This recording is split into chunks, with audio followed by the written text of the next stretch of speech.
Du coup, c'est toi qui raconte. Quoi? C'est à toi, non?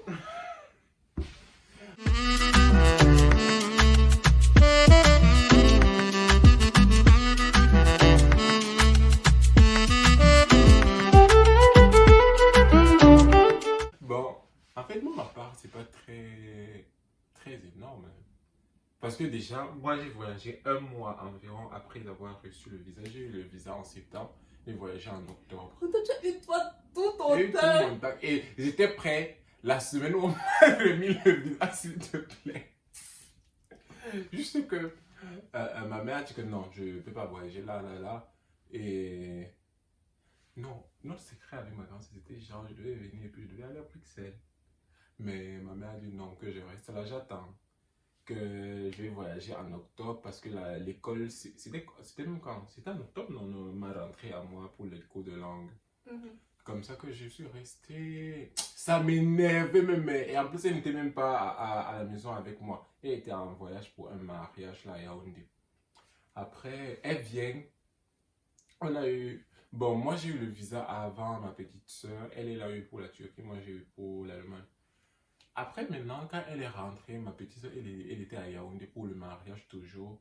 Et le même jour où moi je devais voyager pour l'Allemagne, ma mère, elle a voyagé pour Marois. Oui, je crois que c'était Marois, je sais même plus trop. Non, pour un mariage encore. Dans tout ça, personne m'a accompagné à l'aéroport, hein. J'ai dit, ok, sans souci. À la 2 ou 3 jours avant, d'abord, je demande qui va m'accompagner. Douleur. Yes. Je demande qui va m'accompagner. Elle me dit, ok, ton t'accompagne, pourquoi tu es déjà grand? Je dis, hey. Je dis, ok, sans souci. Il y avait même encore quoi, tout était déjà prêt, j'ai seulement rangé mes habits que j'avais déjà rangés. Chaque jour, je défais, je refais, je défais. Ah bon? Tu as eu ton temps, non? Tu as eu ton Avec fait. mon temps, je vérifiais tout en fait. Et même comme ça, à la fin, j'ai toujours oublié certaines choses là à la maison. Maintenant, voici le jour J. Honte à toi. Like, Hein? moi, je fais mes affaires une semaine, j'oublie les trucs. Non! Même pas une semaine, genre 2 ou 3 jours. Non, là c'était déjà genre, oh, je faisais le kilo en fait. Arrivé maintenant, en fait j'étais à Kousséli, je suis d'abord venu en N'Djamena. De N'Djamena, j'ai voyagé pour ici. Maintenant, en N'Djamena, j'ai dû encore refaire mes bagages parce que j'ai pris certains trucs au marché et je devais défaire la valise pour mettre certaines choses et puis repaiser pour aller à l'aéroport. Maintenant, vers 12 heures, où c'était mon vol c'était à 19 et j'avais rendez-vous à 17 heures. Je suis parti changer l'argent vers 12 heures ou 13 heures. On a changé, je suis rentré. Oh, j'ai donc défait la valise là. C'est là où j'ai enlevé certaines choses, j'ai déposé à côté. Et c'est même un seul paquet, comme je disais, un honte à toi, c'est un seul paquet que j'ai oublié. Après, maintenant, nous sommes arrivés à l'aéroport. À l'aéroport, déjà, sachez que à N'Djamena, c'est une seule personne, c'est le voyageur qui entre à l'aéroport, le reste n'entre pas. Donc, ce qui va se passer dans l'aéroport, là, tu gères ça seul. Même s'il y a les excédents, soit tu payes, soit tu enlèves l'excédent, tu ressors de l'aéroport, tu donnes à ta famille. Si ta famille est gourée, sache que tu vas seulement verser tes choses. C'est comme ça que j'ai eu l'excédent. La femme a été gentille avec moi. On les appelle comment les femmes qui sont là pour vérifier ton passeport et tout là. Aucune idée. L'hôtesse d'accueil. Ouais. Hôtel d'accueil, c'est pas dans les hôtels. Non, même à l'aéroport, c'est l'hôtesse d'accueil. Ok. C'est comme ça qu'elle a vérifié. Elle m'a dit non, mieux payer l'excédent là comme ça. Parce que si tu dis que tu vas mettre tout dans une autre valise, ça va être plus cher. Et je dis non, je préfère faire ça. Mais voici, non, j'avais combien en francs CFA? Je n'avais même pas de francs CFA. On me dit c'était 45 dollars. Ou si je ne sais plus c'était combien en dollars. Et on me dit que je n'avais pas de dollars, j'avais l'euro. Et donc, je dis, ok, moi j'ai ça en euros. En euros, j'avais 50. Donc, ça allait faire plus. Et il a dit que lui, il ne peut pas me rembourser. Il dit, je ne vais pas te laisser mon argent aussi. C'est comme ça que je suis ressorti de l'aéroport. Ma famille était déjà bon, mes 2 cousins étaient déjà gauche, j'étais maintenant seul à l'aéroport.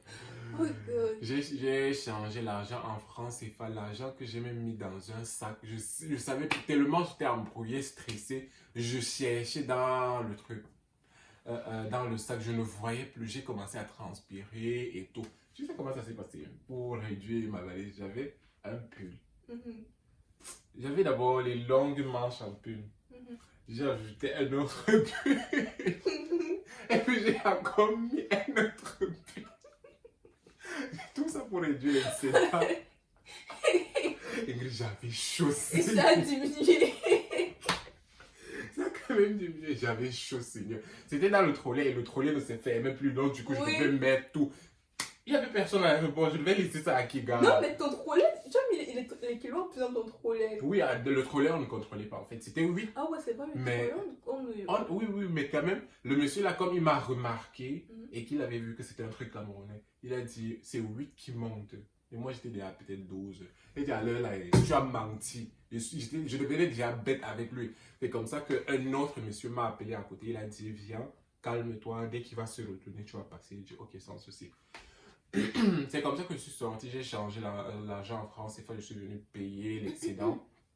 Après avoir payé l'excédent, je monte maintenant en salle d'embarquement. Bim! Le contrôle. Les papiers, j'enlève les papiers. On voit que je suis camerounais. Eh, Seigneur, je ne vais jamais oublier ce que les gars m'ont fait à l'aéroport. Les Tchadiens. Ne te présente pas en tant que Camerounais chez les gens là. Les Camerounais, vous voyez votre réputation. J'ai regretté. On me dit cache que vous les Camerounais, vous êtes d'abord forts dans le faux. Que je dis comment ça, voici le visa et on me dit que non, le visa là peut être faux. Parce qu'on a déjà fait embarquer plusieurs personnes comme ça et après on les a rapatriés. Arrivés en France ou je ne sais où, on a su que le visa était faux et puis on les a renvoyés au Tchad. Et dit c'était les Camerounais. On me dit oui, c'était les Camerounais. J'ai dit, hey, Seigneur. Après. Là, même si ce ne sont pas les Camerounais, on te dit que c'était les Camerounais. Oui, en fait, c'est comme ça qu'on m'a bloqué. Tout le monde passait. Moi, j'étais le seul à être bloqué. Tout le monde passait. Malgré que je causais en arabe avec eux, on me dit non, tu n'es pas tchadien, tu es camerounais. Donc, c'est mort, monsieur, tu es là. C'est comme ça qu'ils sont partis appeler le commissaire de l'aéroport. Le commissaire de l'aéroport est venu, il m'a demandé qu'est-ce que je pars faire là-bas. Je lui ai dit, mais je pars étudier comme c'est écrit sur le visa, c'est un visa étudiant. Il me dit, ok, qu'est-ce qui prouve que tu as fait la langue et que tu pars maintenant faire les études? Je dis, hé, Seigneur. Il m'a demandé, je crois, mes attestations de cours de langue. C'est comme ça que je lui ai montré pour le A1, le A2. Heureusement, c'était même dans le truc jaune là. J'ai balancé, il a vu, il a lu et tout.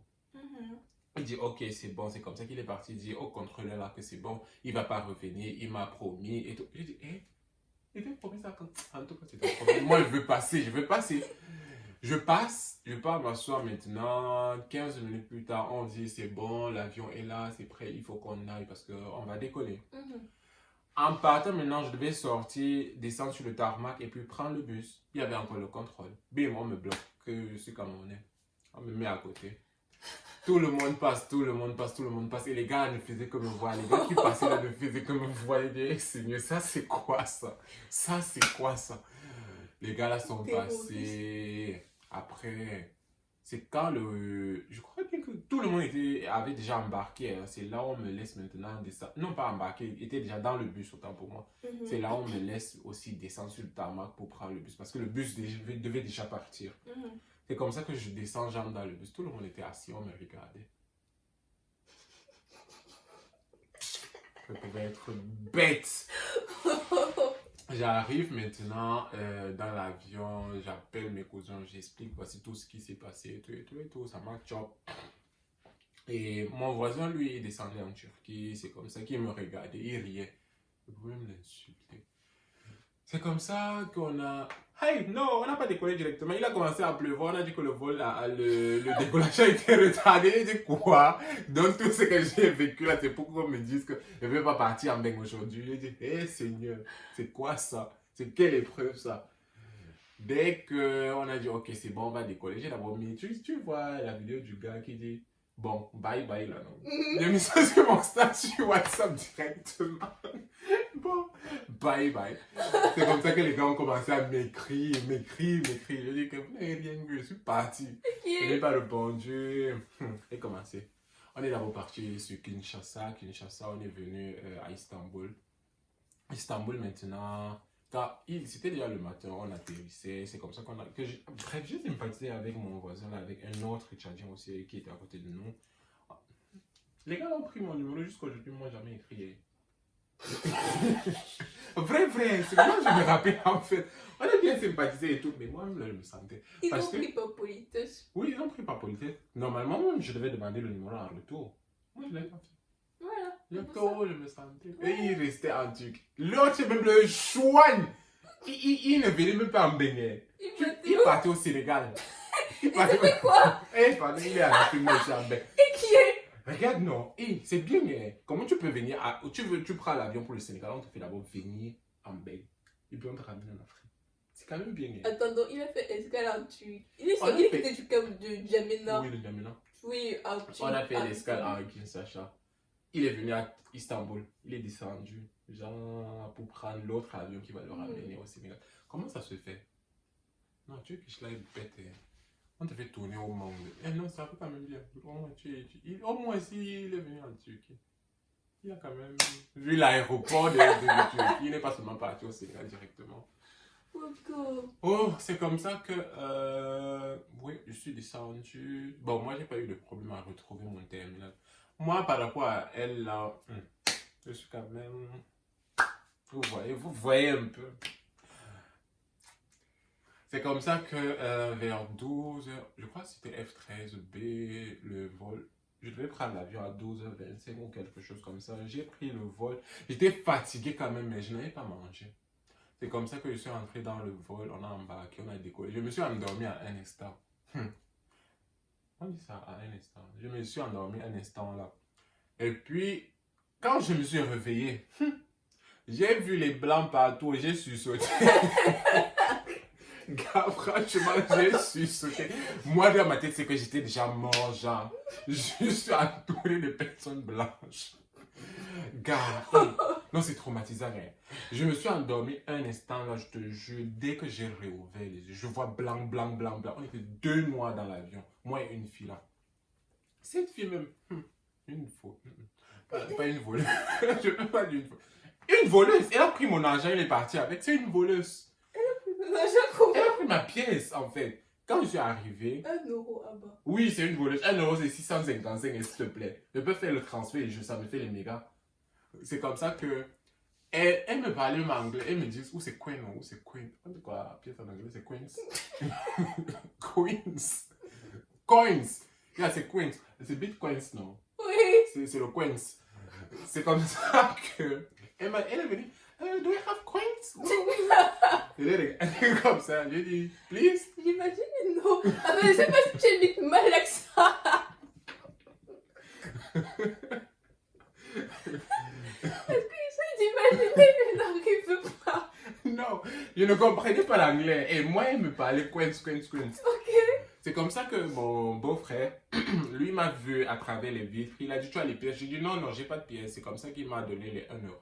Oui, j'ai même eu l'autre. Ah non, quand je venais du pays, j'ai pris. Ou j'ai volé, ou j'ai pris, je sais même plus. C'était pour ma mère que j'ai pris. Quand je suis arrivé, il m'a balancé ça à travers la vitre. J'ai mis ça dans le truc. Il m'a aussi demandé le coins là. Et je lui ai donné. Quand je suis sorti, je l'ai cherché pour prendre mon argent. Je ne l'ai plus vu. Non, tu devais rester ta table. Non, mais elle n'est pas sérieuse quand même. Mais elle prend mon argent et part avec. C'est comme ça que nous sommes sortis. Je ne vous dis pas, j'avais mon peu. Quand je suis sorti, le banc a fait ouf. Gars. Ah ouais, la même chose vous s'est arrivé. J'ai compris que non, ben non, c'est le froid, Seigneur. J'étais là-bas dans l'aéroport, là, je disais, gars, il fait chaud. Je voulais même enlever mon pull. Il a dit, non, on n'enlève pas. Il dit, ok, on parle. Dès que je suis sorti, le banc a fait ouf. J'ai compris que non. Et imaginez-vous, là, on était à 17 degrés. Je me rappelle très bien quand je suis arrivé, il faisait 17 degrés. Déjà, je pleurais déjà le froid et tout. C'est comme ça que nous sommes arrivés. J'ai fait la paix avec ma grande soeur directement. Elle me parlait même, j'étais pas concentré. Moi, je venais d'arriver en bain. Je regardais les choses, elle était là, elle était déjà habituée. Koro, tu regardes même quoi? J'ai dit, pardon, laisse-moi, je suis en train de regarder bain. C'est comme ça qu'elle dit, ok, je vous laisse alors et on se rappelle après. C'est comme ça qu'elle a raccroché, nous sommes sortis, on a pris. Le reste, c'est pas intéressant. Nous sommes arrivés à la maison. Oh, quel bien manger le premier jour. Le deuxième jour, nous sommes sortis, on a fait les photos. Belle vie. Je te jure. On est parti chez un monsieur là-bas, bref, c'est comme un oncle aussi.